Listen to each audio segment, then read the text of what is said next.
children are hearing the story of what's happening on the news and in their families, and I think we should just take this opportunity to teach our children to pray for the Holy Spirit's guidance in selecting the next pope. And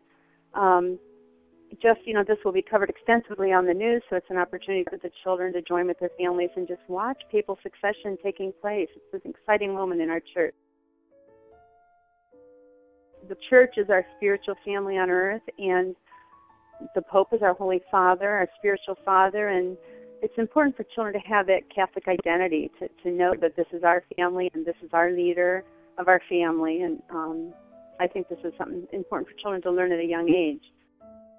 First of all, going back to the beginning, they need to know that the Pope was given authority by Jesus in the Scriptures. In Matthew 16, he gave Peter the keys to the kingdom. And I think if we want children to care about what the church teaches, then they need to understand that the church has authority to teach, and that this authority was given by Jesus himself. We can teach them about this beautiful deposit of faith that we have, that was given to us by Jesus, all the many lessons he taught us, and he wanted us to pass this on. And the very fact that these lessons, after 2,000 years, and have traveled to many countries and have been translated into many languages, and yet this truth has remained intact, is just a testimony to the working of the Holy Spirit in the church. And I think children can understand that the Holy Spirit is guiding the church and passing on these great lessons and this great faith to us, and will continue to be passed on through time in the church and through the papacy. The best thing is just honesty.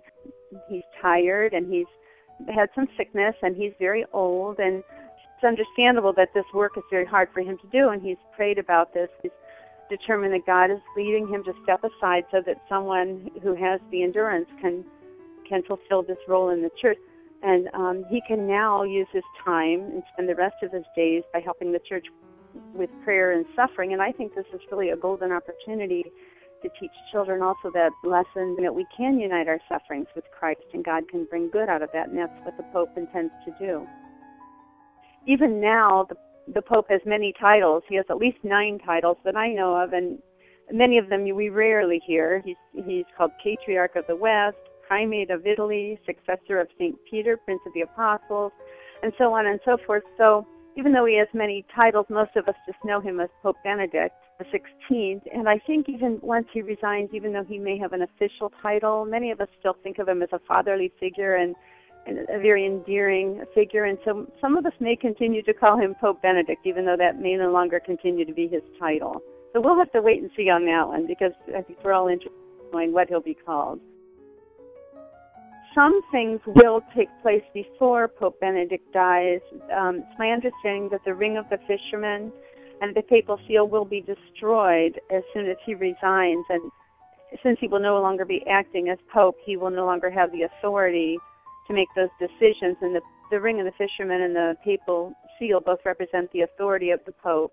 Conclave is supposed to take place soon after he steps aside. So when the new Pope fills in the chair of Peter, the rituals that go along with that, like the smoke, the black and white smoke coming out of the Sistine Chapel chimney and whatnot, those will remain the same. But there are some questions here that I really don't know.